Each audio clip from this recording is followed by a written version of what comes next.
datation pavilloniste.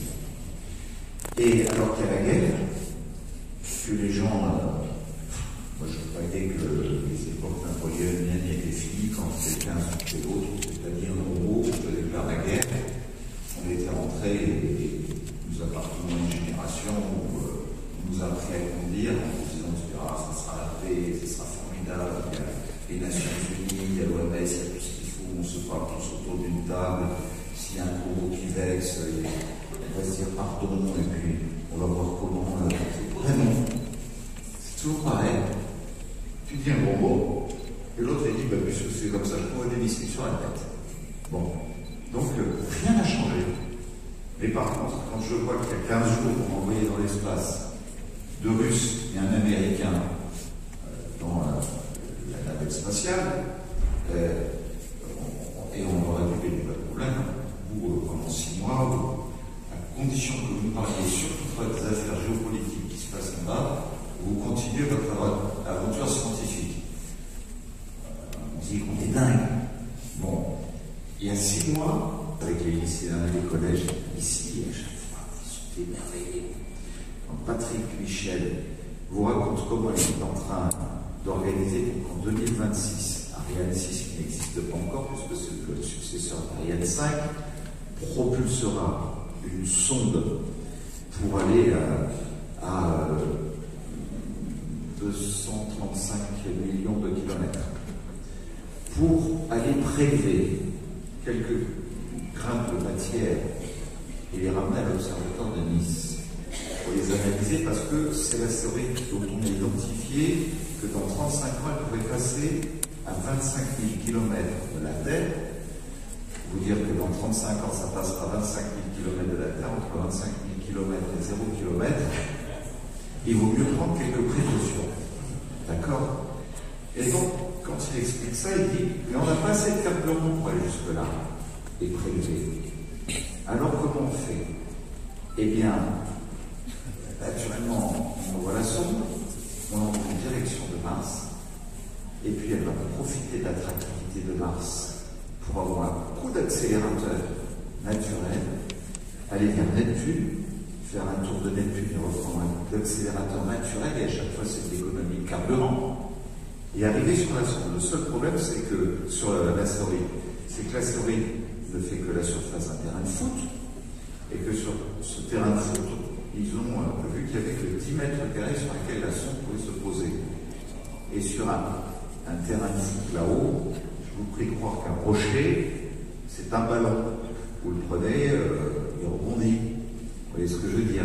C'est-à-dire que la sonde, en se posant sur ces 10 mètres carrés, elle peut se poser et rebondir à des dizaines de milliers de kilomètres sans avoir pris la matière. Ce qui serait vraiment dommage après avoir réussi tout ça.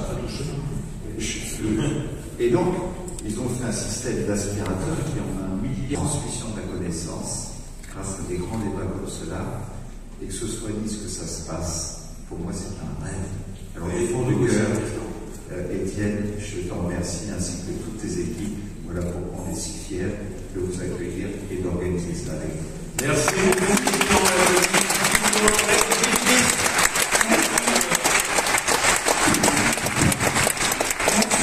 De parler des psychédéliques, c'était des molécules qui perturbaient le système nerveux central. Ça, c'était notre fait de connaissance.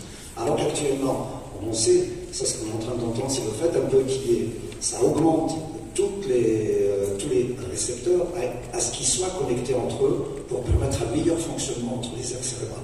Et ça, c'est ce qui est vraiment le fait un peu de rendre beaucoup plus élastique, beaucoup plus souple.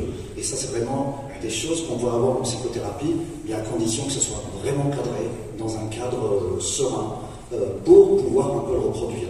Donc ça, c'est pour dire, peut-être je vais anticiper les choses, mais le cadrage de ces thérapies est essentiel, l'accompagnement il est essentiel pour obtenir les meilleurs résultats. Bon, je le répète, la drogue c'est mal, mais là, dans ce cadre-là, ça peut avoir quand même des effets souhaitables. Alors justement, pour le psychiatre, c'est un peu une aubaine ces molécules-là, parce qu'elles font une sorte de reset du cerveau, et c'est l'occasion justement d'y implanter de nouvelles façons de penser, de nouveaux schémas de pensée, pour sortir des routines, justement sortir de la dépression, des addictions. C'est un peu ça l'idée, quoi. Ça participe un peu à ça, on voit en effet ces hallucinations, ces visions qu'on peut avoir pendant l'expérience. Oui, parce qu'en fait, donc, ces changements de connexion, ils se font pas de manière, ils se font pas au hasard. En fait, il y a vraiment des régions qui vont être plus activées, des régions qui vont l'être moins. Les régions qui sont plus activées, c'est les régions sensorielles. Donc là, on comprend assez bien comment il peut y avoir cette amplification de la précision visuelle, par exemple, parce que les aires visuelles du cerveau vont être davantage activées et davantage connectées au reste du cerveau. Mais ce qu'on observe aussi, c'est une moindre activation de certains réseaux de neurones, et notamment un réseau qu'on appelle le réseau du mode par défaut. Alors, c'est un peu étrange, mais en fait, quand on ne fait rien, le cerveau est actif. Et il y a certaines structures qui vont s'activer spécifiquement quand on ne fait rien et quand on réfléchit un peu à soi, ou on est en train de divaguer. Et ces régions doivent se désactiver quand on s'implique dans une tâche, quand on s'intéresse au monde extérieur. Et ce réseau-là, donc ce réseau du mode par défaut, est moins activé lorsqu'on prend les psychédéliques, ce qui explique un petit peu la propension à s'intéresser au monde extérieur et à peut-être être moins dans un schéma de rumination ou de retour sur soi. L'autre chose, c'est qu'il y a des structures émotionnelles qui sont donc dédiées au traitement des émotions dans le cerveau, et donc on sait que sous psychédéliques, elles vont être moins réactives, mais pas de manière là encore équilibrée entre les émotions, mais elles vont être moins réactives aux émotions négatives. Ce qui veut dire que les personnes qui sont dans des biais cognitifs négatifs, comme l'a dit Hugo, vont peut-être se sentir allégées et être, là encore, davantage ouvertes aux émotions positives. Donc ça, c'est vraiment des travaux d'imagerie cérébrale qui sont extrêmement sérieux, et je reviens aussi sur ce qui a été dit au sujet de l'importance de démontrer l'efficacité de ces molécules et leurs mécanismes avec vraiment une rigueur scientifique importante, puisque on a besoin de comprendre ce qui se passe, de comprendre comment ça marche, et d'être sûr que ces molécules sont sûres et sont efficaces pour les patients. Donc il y a vraiment des études extrêmement sérieuses dans des revues extrêmement prestigieuses qui ont été ces 20 dernières années. D'ailleurs, juste une précision, pour que ce soit bien clair, les gens à qui on administre des psychédéliques, en particulier des champignons, on leur administre pas des champignons, mais une molécule purifiée qui active la psilocybine. Alors qu'effectivement, l'usage en dehors de l'hôpital, c'est plutôt des gens qui vont prendre des champignons et qui, du coup, ne savent pas exactement quelle quantité de molécules va être administrée. Donc ça, je pense que c'est important de contrôler précisément ce qu'on administre. Tout à fait. Donc, est-ce que Lucie peut nous parler un peu de cet essai qui va commencer dans les mois qui viennent, je pense, dans toute la France d'ailleurs? Oui, donc c'est une étude qui est menée par le professeur Luc Mallet dans différents centres hospitaliers, notamment de la région parisienne, et notre centre à Saint-Cloud participe à cet essai. Donc l'idée, c'est de proposer une psychothérapie assistée par LSD après une période de sevrage, donc d'arrêt de l'alcool, à ces personnes qui présentent on appelle ça nous un trouble lié à l'usage de l'alcool sévère et qui ont déjà malheureusement rechuté après une tentative de sevrage bien conduite. Donc c'est vraiment des personnes qui sont en grande difficulté. Et donc à l'issue d'une période de sevrage, il va y avoir cette psychothérapie assistée avec administration de LSD, et puis dans les suites, on observe si le nombre de rechutes diminue pour les personnes qui ont reçu. Donc il y a trois bras, c'est 3 groupes de patients qui sont randomisés. Donc les patients ne savent pas exactement ce qu'ils vont recevoir comme dose de LSD, et les soignants non plus, avec 3 niveaux de dose, un niveau qui est une dose forte 300 mg, un niveau à 100 microgrammes, et un niveau qui est considéré comme une dose placebo, donc une très faible quantité de LSD. L'objectif de ces essais, c'est le nombre pour le LSD. Et donc en fait, l'idée c'est de comparer ces différentes doses pour voir si dans le groupe qui a la plus forte dose ou la dose intermédiaire de LSD, il y a davantage de maintien d'abstinence chez ces patients. Donc on a des alcooliques très sévères, c'est-à-dire qui sont quasiment alcoolisés H24, auxquels on va d'abord proposer un sevrage qui va durer une semaine, 15 jours peut-être, et ensuite l'administration du LSD. Donc comme c'est un essai clinique, ils ne savent pas s'ils reçoivent ou pas la molécule. Donc ça, c'est pour savoir s'il y a un effet placebo ou si c'est vraiment la molécule qui agit. Et on teste 2 doses différentes pour savoir laquelle est la plus efficace. C'est ça, Hugo, peut-être? Oui, c'est ça. Alors le gros problème des études justement sur les psychédéliques, c'est très difficile de faire des essais qui sont bien conduits, parce que vous savez, pour tester les médicaments, par exemple, on donne un placebo. Qui peut être thérapeutique, elle est vraiment, l'objectif c'est de rencontrer l'enfant là où il est, ce jour-là. Donc on est formé pour comprendre qu'est-ce que c'est la douleur, qu'est-ce que c'est un chimio, qu'est-ce que c'est un deuil professionnel. Mais on n'est pas des thérapeutes et on n'est que des professionnels du spectacle, et j'auditionne que des comédiens confirmés qui ont peut-être fait beaucoup de clowns, qui ont des natures, je veux dire, comiques dynamique, avec une bonne écoute, avec des jours d'équipe. Mais être thérapeutique. Parce qu'en fait, je vais dire une grande banalité, hein, je suis désolé, mais le rire, c'est la santé. Alors en fait, on dit le rire, c'est la santé, c'est une banalité, mais pas tant que ça. C'est-à-dire que, je vais faire un peu plus sérieux, là, tu vois. Donc, en fait, si on se base du côté plus scientifique et plus médical, on s'aperçoit que le rire est bon à tous les niveaux. C'est-à-dire que déjà, lorsqu'on rit, on va mobiliser des muscles. Vous allez mobiliser les muscles de la face, vous allez mobiliser les muscles abdominaux, et finalement, ça ressemble pas mal à des techniques de relaxation. Pour ceux qui pratiquent ça, hein, il y a des techniques de relaxation où on va mobiliser des muscles et relâcher les muscles. Donc déjà, le rire, ben, ça détend. Deuxième chose, le rire, ben, ça induit une respiration spécifique. Et il y a eu des études très sérieuses qui ont été faites et qui ont prouvé que lorsqu'on rit, on adopte une respiration qui ressemble à une respiration qui est pratiquée en yoga. Donc vous voyez que c'est quand même des choses plutôt positives. Troisième élément, lorsqu'on rit, eh bien, il y a des choses qui se passent au niveau de notre cerveau. Et sans rentrer trop dans le détail, mais lorsqu'on rit, lorsqu'on s'amuse, eh bien, on a une sorte d'explosion de neurotransmetteurs au niveau du cerveau, et entre autres, deux neurotransmetteurs qu'on connaît bien en psychiatrie, qui s'appellent la sérotonine et la dopamine. Ben, comme par hasard, quand vous prenez un antidépresseur, je ne souhaite pas d'en prendre, mais on va vous donner, dans ce cas-là, de la sérotonine, et on va stimuler la dopamine, donc le rire et antidépresseur. Et dernier point, plus sur l'aspect psychologique, eh bien, lorsqu'on rit, on va rire sur quelque chose d'amusant, a priori, eh bien, ça veut dire qu'on va fixer son attention sur quelque chose d'amusant, c'est-à-dire qu'on va se décentrer de certaines idées toxiques, certaines idées négatives, et il y a quelque chose qui est bien connu de tous ceux qui font des psychothérapies et qui font de la psychologie, c'est le fait qu'on ne peut pas, dans le même temps, avoir deux pensées, deux émotions opposées. C'est-à-dire qu'on ne peut pas être triste et heureux en même temps. Donc quelqu'un qui est anxieux, un enfant, un adulte, une personne âgée, qui n'est pas bien, chez qui on va faire des soins, l'hôpital, c'est quand même pas le lieu où on s'amuse particulièrement, ben, le fait de faire venir des spectacles, de faire venir des internes, je commençais vraiment la psychiatrie, bon voilà, on a des formations théoriques, etc.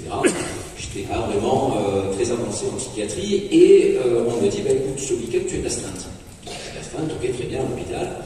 Et on m'appelle dans un service spécialisé dans la prise en charge d'autistes, mais d'autistes graves, hein, pas les autistes légers, etc., vraiment d'autistes graves qui concrètement passent leur vie à l'hôpital. Et on m'appelle et on me dit, voilà, bah, écoute, il y a monsieur machin, ce week-end, là, parce que bien sûr ça va toujours le week-end, les problèmes, il a attaqué notre pensionnaire, il a essayé de lui manger l'oreille. Donc je dis, bon d'accord, donc je vais dans le service, et on me dit, ben voilà, écoute, il faudrait lui prescrire un traitement, parce qu'il est un peu agité. Je dis, mais peut-être ça serait bien que je le voie, le patient. Non, je dis, non, mais c'est pas la peine, il ne parle pas, il y a juste à prescrire quelque chose. Je dis, ben non, je vais quand même le voir. Il était mis à l'isolement, je rentre dans la pièce, il était contre le mur, et il se tapait la tête contre le mur. J'essaye de rentrer en contact avec lui, mais dans l'autisme grave, c'est difficile de rentrer en contact, impossible, quoi que ce soit. Et la porte était ouverte, et passe à la radio, bon ça date un peu hein, pour ceux qui ont connu, la Macarena. Vous vous souvenez de la Macarena? Je ne savais pas trop quoi faire. J'ai dit, ben écoute, j'ai commencé à danser la Macarena. Le patient s'est retourné vers moi, il a dit, mais qui c'est ce par jour hein? Il a commencé à danser la Macarena avec moi. Eh bien, tous les week-ends, quand j'étais d'astreinte, le patient m'attendait, parce qu'après il est sorti de l'isolement, il m'attendait à 9h le matin, il ne prenait pas son petit déjeuner, il disait rien à personne, il était devant la porte, et il m'attendait pour qu'on aille danser la Macarena. Et finalement, j'ai même pu nommer une référente Macarena, qui était une aide-soignante, et finalement, quand je suis parti du service, eh bien, tous les samedis matins, il y avait l'activité Macarena, avec les autres patients qui dansaient la Macarena. Donc vous imaginez un service d'autistes graves qui se mettait à danser la Macarena, et ce que j'ai su a posteriori, c'est que les quantités de médicaments sédatifs avaient été divisées par 2. Je me souviens plus de mes rêves. Qu'est-ce qui se passe, Anaïs? Alors, c'est une très grosse frustration il y a beaucoup de personnes, notamment quand sa conjointe au petit déjeuner dans une nuit est parsemée de rêves tous plus extraordinaires les uns que les autres. Alors il y a des études qui ont commencé à être faites sur le sujet. On n'a pas l'entièreté de la réponse, mais c'est notamment une chercheuse qui s'appelle Perrine Ruby qui travaille à Lyon, qui a travaillé sur ce sujet et qui a pu voir en fait que donc, ce qu'on va appeler les grands rêveurs, donc les personnes qui se souviennent beaucoup de leurs rêves, à la différence des petits rêveurs, donc les personnes qui ne se souviennent pas beaucoup de leurs rêves, la différence en fait viendrait d'une suractivation de leur jonction temporopariétale. C'est un très joli mot. J'ai pas entendu le mot, donc jonction temporopariétale. C'est pas mal le Scrabble aussi parfois pour mettre. En fait, c'est un endroit dans le cerveau qui est particulièrement attentif aux stimulations de l'environnement. Donc quand il est trop actif pendant la nuit, ça veut dire que notre cerveau va être facilement réveillable par ce qui se passe autour de nous. Et ce qu'on a pu voir, c'est qu'en effet, chez ces grands rêveurs qui se souviennent de leurs rêves, cette jonction est particulièrement active. Donc, globalement, ça veut dire que, et je reprends la petite phrase qu'a dit Sylvie hier soir que je trouvais très belle, que, en fait, les grands rêveurs sont des mauvais dormeurs. Globalement, parce qu'ils se réveillent très régulièrement au cours de la nuit. Donc, c'est pas du tout une question de quantité de rêves, mais plus c'est plus lié au réveil et au sommeil. Alors voilà, d'accord, je m'en souviens pas parce que j'ai très bien dormi. Exactement, donc c'est très bien pour vous, au contraire. Ouf, merci. Alors je suis dans... Pardon, oui, si vous voulez rajouter quelque chose. Je peux peut-être rajouter quelque chose. On dit souvent que les femmes se souviennent mieux de leurs rêves que les hommes. Et en réalité, on sait aussi que les femmes ont un sommeil beaucoup plus fragmenté du fait de la charge mentale, de tout ce qu'elles font dans la journée. Et donc finalement, c'est peut-être pas aussi bien que ça de se souvenir de ses rêves quand on est une femme le matin. C'est sans doute aussi parce qu'on a un sommeil qui est beaucoup moins profond que ce qu'on pourrait avoir. Alors je suis toujours dans mon lit, frustrée mais rassurée désormais, et je sens une petite odeur qui vient jusqu'à mes narines. Il y a un café qui m'attendrait, surtout il y a des croissants. Et là je suis motivée, je me lève. Je me dis, il faut que j'aille petit déjeuner. Qu'est-ce qui se passe, donc, Caroline? On commence à avoir faim au réveil, en fait. Hein. C'est notre rythmicité de la prise alimentaire. Parce que les prises alimentaires ont une rythmicité. Alors, la période de jeûne où on ne mange pas, effectivement, vous savez tous, elle se déroule pendant la phase de repos, pendant la nuit. Et lorsque on se réveille, quand la lumière arrive, c'est la phase active et on commence à avoir faim. Alors, pourquoi on commence à avoir faim? Parce que notre cerveau reçoit des informations. Alors, la petite zone du cerveau qui contrôle tout ça, ça a un nom un petit peu barbare aussi, un petit peu moins compliqué que le précédent, c'est l'hypothalamus. L'hypothalamus, c'est une petite zone au milieu du cerveau qui contrôle le comportement alimentaire. Et vous avez également des hormones, en fait, qui sont produites dans votre corps, et notamment l'hormone de la faim. C'est la gréline qui est produite par votre estomac, et au réveil, cette gréline, elle est produite, et elle va informer votre cerveau, et elle lui dit, voilà, j'ai faim, il faut que je me lève. Associé effectivement à l'olfaction qui est aussi impliquée dans la notion de plaisir. Là, on sent le café, l'odeur des croissants, et là, on se dit, on va aller petit déjeuner, grâce à ces hormones qui sont produites dans notre corps. Alors là, j'ai mangé, j'ai toujours me rassuré. Ma journée commence bien, je fais tout très bien, je m'habille, je me maquille, je pars, j'enfile mon manteau, et là j'ai le choix entre deux chemins pour aller travailler. C'est ou longer la promenade des Anglais, ou prendre l'avenue Jean Médecin qui est un petit peu plus habitée avec à la fois des immeubles d'habitation et des immeubles de bureaux. Vous conseillez quoi, Sylvie? Alors moi, je vous conseille sans hésiter de longer, évidemment, de marcher sur la promenade des Anglais, pour plusieurs raisons. D'abord parce qu'il y a eu des études qui ont montré que finalement, être exposé en permanence à des angles et à des couleurs assez uniformes, comme les couleurs des immeubles, c'était pas ce que le cerveau préférait, mais qui préférait aussi la surprise, un arbre qui bouge, des vagues, etc. Et donc, du coup, on va avoir une appétence particulière pour ces environnements naturels. C'est aussi parce qu'il y a plusieurs sensations que vous allez avoir, donc le bruit du vent dans les feuilles, les odeurs, etc., ce qui va être beaucoup plus réduit en fait dans la ville. Et on sait aussi maintenant que marcher dans la nature, c'est un excellent moyen de remobiliser son attention, de stimuler nos capacités de résolution de problèmes et même de créativité. Et on conseille d'ailleurs aux adolescents intéressant, quand ils travaillent, par exemple le week-end, de faire une pause, d'aller marcher dans la nature pour récupérer un petit peu d'attention, d'énergie, de disponibilité intellectuelle. Donc sans hésiter, la promenade des Anglais. Je file, je marche lentement quand même, et j'arrive enfin au bureau. Il faut que je me mette à travailler, puisque je suis payée pour ça. Il y a mon chef aussi qui me surveille. Jean, comment je peux me motiver? Parce que je préférais traîner sur la promenade des Anglais. Alors évidemment, il y a plusieurs types de motivation, en tout cas plusieurs types d'incitation. Je vais dire des frugalités, mais il y a le plaisir continuer à travailler, il y a le salaire, il y a le fait d'avoir la reconnaissance des pairs, etc. Et tout ça, c'est des forces qui tirent vers l'investissement de l'effort. C'est des forces inconscientes. Pas forcément. Ça peut être inconscient, mais ça peut être très conscient.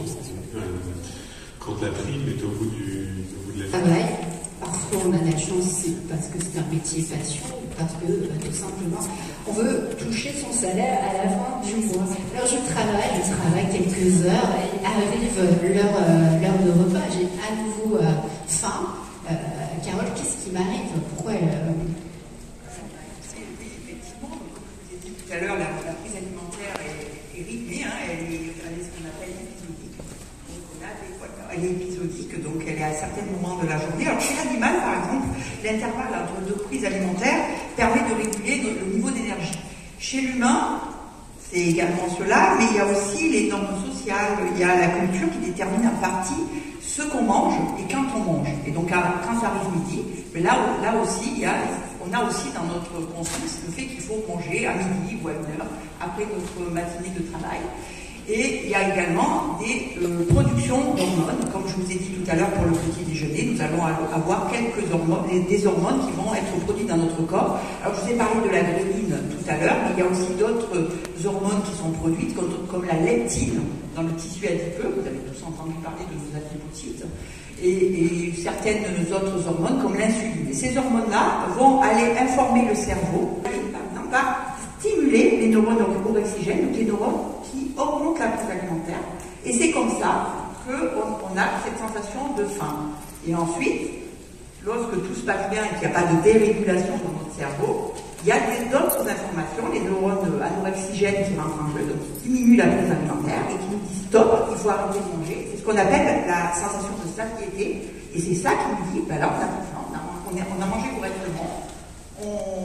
Et là, on peut s'arrêter de manger, c'est la fin de notre repas. Voilà ce qui se passe dans notre cerveau au moment du déjeuner.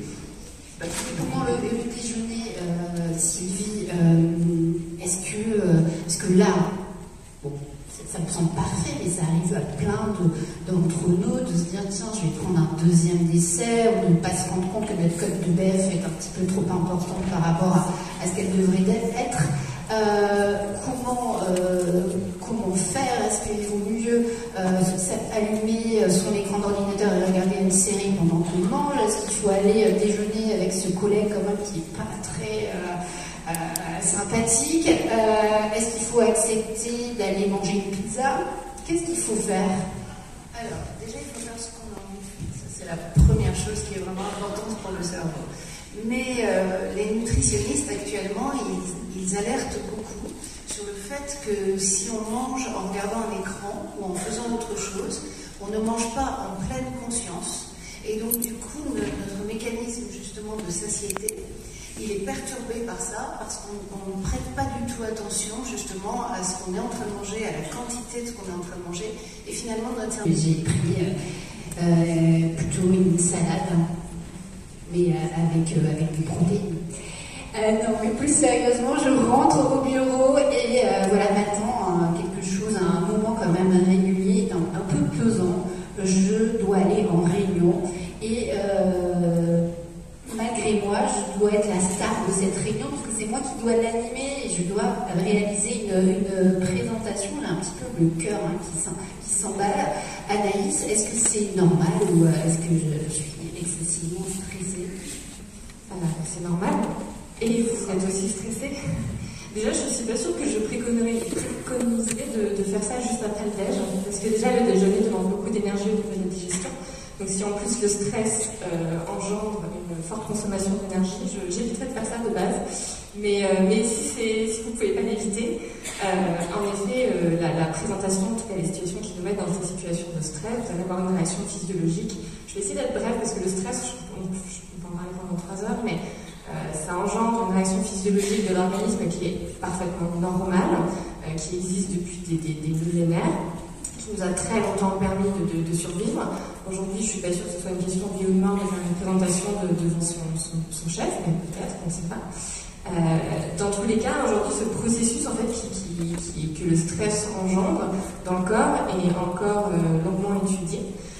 D'ailleurs, on a fait des découvertes récemment, qui datent de 2020, je crois, où en fait, on s'est rendu compte que la perception en fait, qu'on avait du stress était tout autant importante que la situation factuelle en fait, qui pouvait être stressante.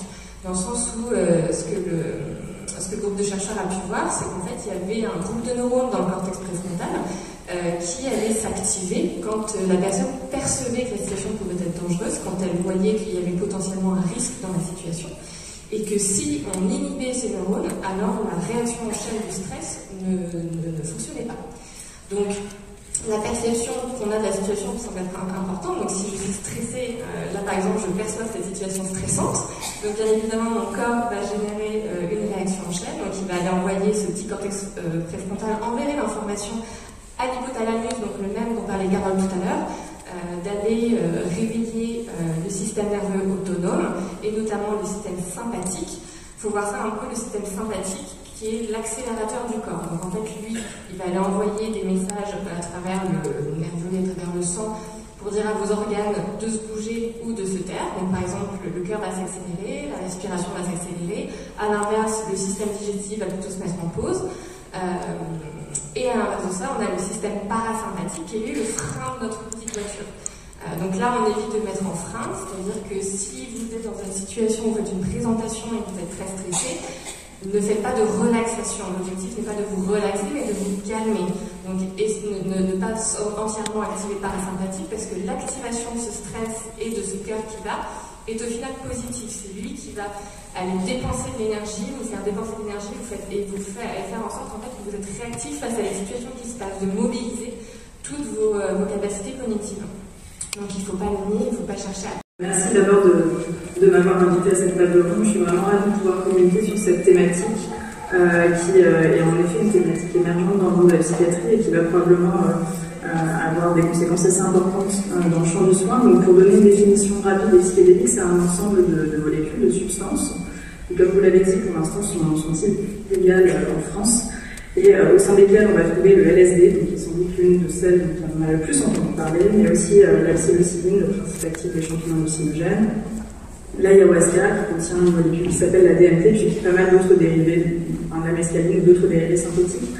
Et ces molécules vont avoir comme point commun d'entraîner des effets subjectifs. Alors on les appelle aussi parfois les hallucinogènes, donc effectivement ça va entraîner des distorsions perceptives, mais aussi des changements du rapport à soi et au monde. Parfois des expériences transcendantales ou mystiques, et puis elles ont aussi un mécanisme pharmacologique commun. Voilà ce qui définit un peu l'ensemble de ces molécules.